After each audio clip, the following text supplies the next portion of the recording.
Guys, आपका स्वागत है आपके इस प्यारे से यूट्यूब चैनल में। तो शुरू करते हैं इस वीडियो को। तो देख पा रहे होंगे कि ये डिस्क्लेमर है। सो देखो, हम बात करें कि भाई अमेरिका और ईरान के बीच में हम देखें तो भाई फिर से वॉर है वो स्टार्ट हो गई है।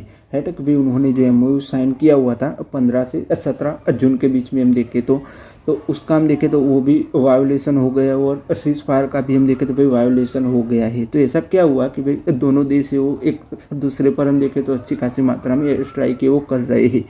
तो उसका रीज़न है, देख पा रहे होंगे कि भी जो सिंगापुर की जो वेसल्स थी तो वो स्ट्रेट ऑफ हॉर्मुज से जा रही थी, तो उस पर ईरान का जो ड्रोन है तो भाई उसने अटैक कर दिया था। तो उसी की वजह से देख पाएंगे अमेरिका ने ईरान पर एयर स्ट्राइक है वो करना स्टार्ट कर दिया है, और ईरान के जो एयरबेसिस है तो उस पर हम देखें तो अच्छी खासी मात्रा में एयर स्ट्राइक है वो की हुई है।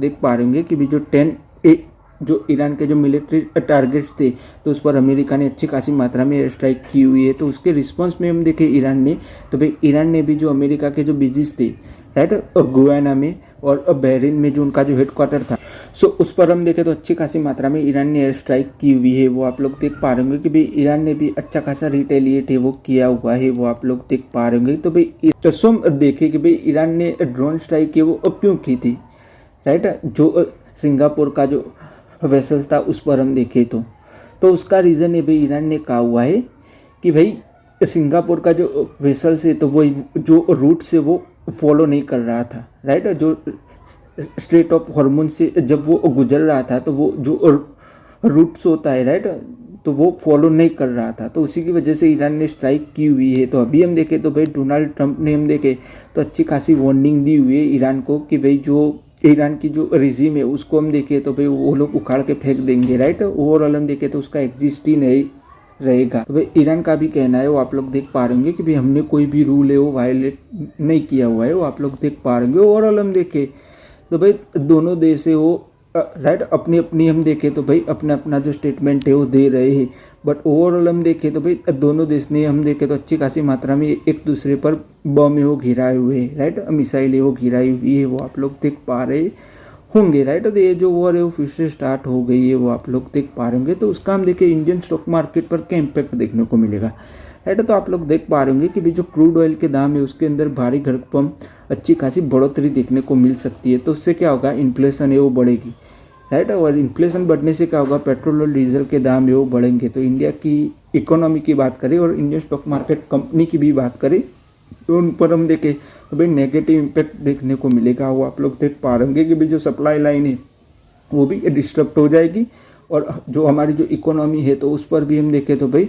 उसको भी अच्छी खासी चोट लग सकती है, वो आप लोग देख पा रहे होंगे। ओवरऑल हम देखें तो भाई ये नेगेटिव न्यूज़ है, वो आप लोग देख पा रहे होंगे। और कल के मार्केट की हम बात करें तो भाई कल का मार्केट है वो कैसा रहेगा, तो ओवरऑल हम देखें तो भाई देखो हिस्टोरिक ट्रेंड हम देखें कि जब जब क्रूड ऑयल के दाम में बढ़ोतरी होती है तो मार्केट में गिरावट ही देखने को मिलती है। वो आप लोग याद रखना कि जब जब क्रूड ऑयल के दाम में बढ़ोतरी देखने को मिलती है, क्रूड ऑयल के दाम जब जब बढ़ता है तो मार्केट में अच्छी खासी मात्रा में गिरावट ही देखने को मिलती है। कल का मार्केट आप देखना गिरावट ही देखने को मिलेगा, राइट। ओवरऑल हम देखें तो भाई कल के मार्केट में ओवरऑल हम देखें तो भाई गिरावट ही देखने को मिल सकती है, वो आप लोग देख पा रहे होंगे। फिर हम बात करें टोटल मार्जिन ट्रेडिंग फैसिलिटी, यानी कि भाई जो हम जो भी जो ट्रेड करते हैं, राइट, जो इक्विटी शेयर्स हम ट्रेड करते हैं तो वो क्या होता है कि भाई जो ब्रोकर से तो भाई हमको लीवरेज है वो देता है, राइट, कि भाई जो इंट्राडे जो ट्रेड करते हैं, राइट, जो भी जो इन्वेस्टर है वो तो ब्रोकर उनको लीवरेज देता है,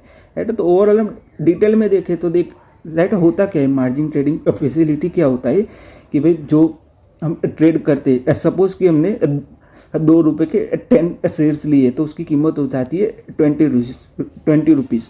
तो अभी हमको कितना रुपीज़ पे करने होंगे, तो हमको 2 रुपीज़ है वो पे करने होंगे।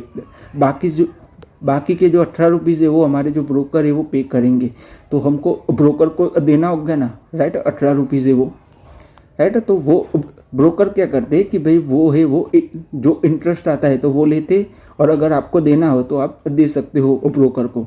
तो अब क्या हो रहा है कि भाई जो टोटल मार्जिन ट्रेडिंग फैसिलिटी है तो वो रिकॉर्ड हाई पर चली गई है। देख पा रहे हो 1.33 ट्रिलियन रुपीज़ है वो पहुंच गई है कि भाई जो इंडिया के जो रिटेल इन्वेस्टर और इंस्टीट्यूशनल इन्वेस्टर है तो भाई वो लोग अच्छी खासी मात्रा में इंडियन इक्विटीज़ है वो ट्रेड कर रहे हैं, वो आप लोग देख पा रहे तो वो लोग अच्छी खासी मात्रा में पैसे भी बोरो कर रहे हैं। देख पा रहे हैं कि 1.33 ट्रिलियन रुपीज़ है वो ब्रोकर से हम देखें तो भाई उन्होंने बोरो किए हुए हैं, वो आप लोग देख पा रहे होंगे। भाई मार्केट तो गिर रहा है बट जो इंडिया के इन्वेस्टर है वो अच्छी खासी मात्रा में ट्रेड कर रहे हैं कि भाई जो राइट इंट्राडे ट्रेडर्स होते हैं उसकी हम बात करें तो वो आप लोग देख पा रहे होंगे कि भाई देख पाएंगे अप्रैल में हम देखें तो 9.7% रही हुई थी, मई में हम देखें तो 8.8% है वो रही हुई, यानी कि अच्छी खासी बढ़ोतरी देखने को मिली। देख पा रहे होंगे अप्रैल में 9.7% बढ़ोतरी देखने को मिली, मई में 8.8% और जून में हम देखें तो 5.9% की बढ़ोतरी देखने को मिल रही है। यानी कि ओवरऑल हम देखें तो लोग अच्छी खासी मात्रा में अभी भी हम देखें मार्केट गिर रहा है तो भी अच्छी खासी मात्रा में ट्रेड कर रहे हैं। ओवरऑल हम देखें तो भाई ब्रोकर को हम देखें तो अच्छी खासी फायदा मिलेगा, यानी कि जो ब्रोकर्स जो कंपनियां है ना इंडियन स्टॉक मार्केट में, तो उनको अच्छा खासा फ़ायदा मिलेगा क्योंकि जब जब ट्रेडिंग होती है तो उनको ही फ़ायदा मिलता है, वो आप लोग देख पा रहे होंगे।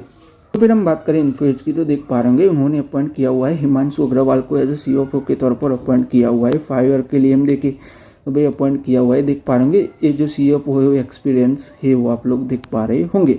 फिर हम बात करें अशोक विश्वानी की तो देख पा रहे होंगे कि भाई वो स्टेप डाउन है वो होने वाले हैं कोटक महिंद्रा बैंक के सीईओ के तौर पर हम देखें तो भाई वो स्टेप डाउन है वो होने वाले हैं। देख पाएंगे 31 दिसंबर के बाद में हम देखें तो भाई वो स्टेप डाउन है वो हो जाएंगे, वो आप लोग देख पा रहे होंगे। ओवरऑल हम देखें तो फिर हम बात करें कोठारी इंडस्ट्री कॉर्पोरेशन की तो देख पा रहे होंगे 9.44 करोड़ रुपीज़ का हम देखें तो भाई कंपनी को अच्छा खासा कॉन्ट्रैक्ट है वो मिला हुआ है। फिर हम बात करें सेबी की तो देख पा रहे होंगे कि भाई जो अनिल अंबानी है तो उन्होंने रिक्वेस्ट किया हुआ था कि भाई जो रिलायंस इंफ्रास्ट्रक्चर है तो भाई उनका सेटलमेंट है वो हो जाए। अब सेटलमेंट क्या है राइट, रिलायंस इंफ्रास्ट्रक्चर ने क्या किया हुआ है, सो देख पा रहे होंगे कि भाई जो रिलायंस इंफ्रास्ट्रक्चर है तो भाई राइट उनका जो फंड है राइट देख पा रहे होंगे 6,526 करोड़ रुपीज़ का जो फंड है तो वो डाइवर्जन किया हुआ था राइट। तो उसके प्रमोटर कौन है, उसके प्रमोटर है अनिल अंबानी राइट। तो भाई उन पर आरोप लगे हुए हैं अनिल अंबानी पर कि भाई उन्होंने ये जो फंड है वो डाइवर्जन किया हुआ है राइट। तो उसी के रिलेटेड सेबी है वो इन्वेस्टिगेशन कर रहा है, तो अभी इन्वेस्टिगेशन में मालूम सब कुछ पड़ गया है। तो भाई अभी अनिल अंबानी ने क्या किया हुआ है कि भाई इस सेबी के सामने रिक्वेस्ट रखी हुई है कि भाई हम ये जो है राइट ये जो मामला है उसका सेटलमेंट कर देते हैं। तो अभी सेबी ने कहा हुआ है कि भाई हम कोई भी सेटलमेंट है वो करने वाले नहीं है। ओवरऑल हम देखें तो भाई लीगल कार्यवाही होगी अनिल अंबानी पर, हम देखें तो रिलायंस राइट इंफ्रास्ट्रक्चर पर भी हम देखें दो नेगेटिव न्यूज़ है।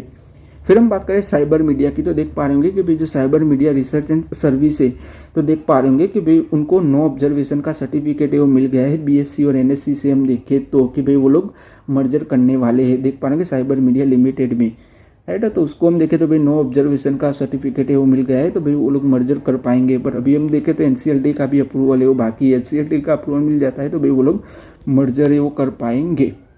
फिर हम बात करें स्ट्राइड फार्मा की तो देख पा रहे होंगे कि भाई उन्होंने अपनी मेजोरिटी स्टेक है वो सेल कर दिया है। उनकी जो सब्सिडी थी देख पा रहे होंगे पावर्ड पेथ में तो 100 करोड़ रुपीज़ वर्थ का जो स्टेक था उनका तो उन्होंने सेल कर दिया है। देख पा रहे होंगे कि भाई जो एसेंट कैपिटल है तो उन्होंने ये जो स्टेक है वो बाई किया हुआ है, वो आप लोग देख पा रहे होंगे कि भाई ये जो कंपनी है तो वो एसोसिएट राइट एंटिटी के तौर पर अब हम देखें तो वर्क करेगी राइट। भाई जो स्ट्राइड फार्मा है तो भाई उन्होंने अपनी जो सब्सिडी है तो उसके अंदर से अपना जो स्टेक है वो सेल कर दिया है ओवरऑल हम देखें तो।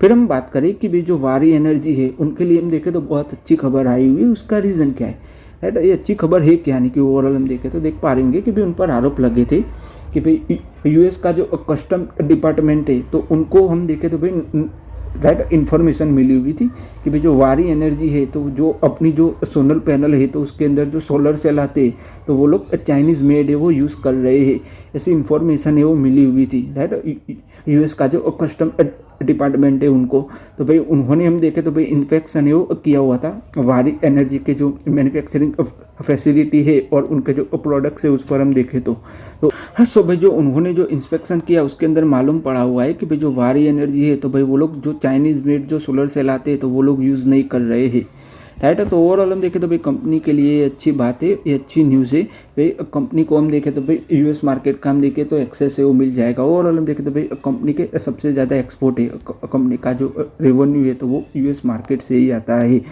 ओवरऑल हम देखें तो भाई कंपनी के लिए अच्छी बात है कि भाई कंपनी हम देखें तो इंडिया में ही जो सोलर सेल है वो मैन्युफैक्चरिंग करती है और यूएस को बेचती है, यानी कि सोलर पैनल में राइट इंस्टॉल करके बेचती है, वो आप लोग देख पा रहे होंगे। ओवरऑल हम देखें तो कंपनी के लिए अच्छी बात है। फिर हम बात करें केक इंटरनेशनल की तो देख पा रहे होंगे कि भाई उनके जो Q2 के ऑर्डर बुक की बात करें तो देख पा रहे हैं 1402 करोड़ रुपीज़ का कंपनी के पास अच्छा खासा ऑर्डर बुक है। वो आप लोग देख पा रहे होंगे कि भाई कंपनी का जो डोमेस्टिक और इंटरनेशनल बिजनेस के ऑर्डर बुक की बात करें तो कंपनी के पास अच्छे खासे ऑर्डर बुक है। वो आप लोग देख पा रहे होंगे कंपनी अपना जो बिजनेस है वो अच्छा खासा एक्सपांशन कर रही है और कंपनी के रेवेन्यू में भी अच्छी खासी ग्रोथ है वो देखने को मिलेगी, क्योंकि कंपनी के पास अच्छे खासे ऑर्डर बुक है।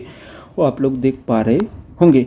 फिर हम बात करें प्रीकॉल लिमिटेड की तो देख पा रहे होंगे कि भाई उन्होंने डीमर्जर का ऐलान है वो कर दिया है कि भाई उनका जो बिजनेस है driver information and connected vehicle का जो सेगमेंट है तो उसको वो लोग डीमर्जर है वो करने वाले हैं। वो देख पा रहे होंगे उस कंपनी का नाम क्या होगा तो देख पा रहे होंगे प्रीकॉल ऑटोटेक करके कंपनी के अंडर हम देखें तो ये जो सेगमेंट है वो वर्क करेगा। कंपनी अपना जो बिजनेस है वो डीमर्जर करने वाली है। ओवरऑल हम देखिए तो भाई जो शेयर होल्डिंग्स की जो डिटेल है वो आने वाले दिनों में आएगी, राइट, कि भाई शेयर होल्डर्स को हम देखें तो कितने शेयर है वो मिलेंगे। फिर हम बात करें अदानी ग्रीन एनर्जी की तो देख पा रहे होंगे कि भाई उन्होंने 150 मेगावाट की जो कैपेसिटी है, राइट, तो उसको ऑपरेशनलाइज है वो कर दिया है खावड़ा में हम देखें तो आप लोग देख पा रहे होंगे। और उनकी जो टोटल कैपेसिटी की बात करें रिन्यूएबल एनर्जी जनरेशन की तो देख पा रहे होंगे 19,985 मेगावाट की हो जाती है, यानी कि 20 गीगावाट की कंपनी के पास रिन्यूएबल एनर्जी जनरेशन की कैपेसिटी है वो हो जाती है। अब देख पा रहे होंगे कि भाई उनकी जो बैटरी एनर्जी स्टोरेज की जो कैपेसिटी की बात करें तो देख पा रहे हैं 3,366 मेगावाट की हो जाती है। ओवरऑल हम देखें तो देख पा रहे होंगे कि भी कंपनी अपना जो बिजनेस है वो अच्छा खासा एक्सपांशन है वो कर रही है। फिर हम बात करें रेक लिमिटेड की और पावर फाइनेंस कॉरपोरेशन की बात करें तो भाई उनका जो मर्जर है वो होने वाला था तो देख पा रहे होंगे कि भी उनकी बोर्ड ऑफ डायरेक्टर की मीटिंग है 28 जून को हम देखें तो उस मर्जर को हम देखें तो वो अप्रूवल दिया जाएगा। तो ओवरऑल हम देखें तो भाई कंपनी का मर्जर है वो हो जाएगा। फिर हम बात करें पीटीसी इंडस्ट्री की तो देख पा रहे होंगे कि भाई वो लोग 1,800 करोड़ रुपीज़ का फंड है वो रेस करने वाले हैं QIP के जरिए हम देखें तो कि भाई वो लोग अपना जो डिफेंस और एरोस्पेस कंपोनेंट मैन्युफैक्चरिंग का जो बिजनेस है तो वो लोग अच्छा खासा एक्सपांशन है वो कर रहे हैं। ओवरऑल हम देखें तो उसी के लिए कंपनी ने अच्छा खासा फंड है वो रेस करेगी। वो आप लोग देख पा रहे हैं 1,800 करोड़ रुपीज़ यानी कि 1,800 करोड़ रुपीज़ वो कंपनी रेस करेगी। ओवरऑल हम देखें तो कंपनी के लिए अच्छी बात है वो आप लोग देख पा रहे होंगे।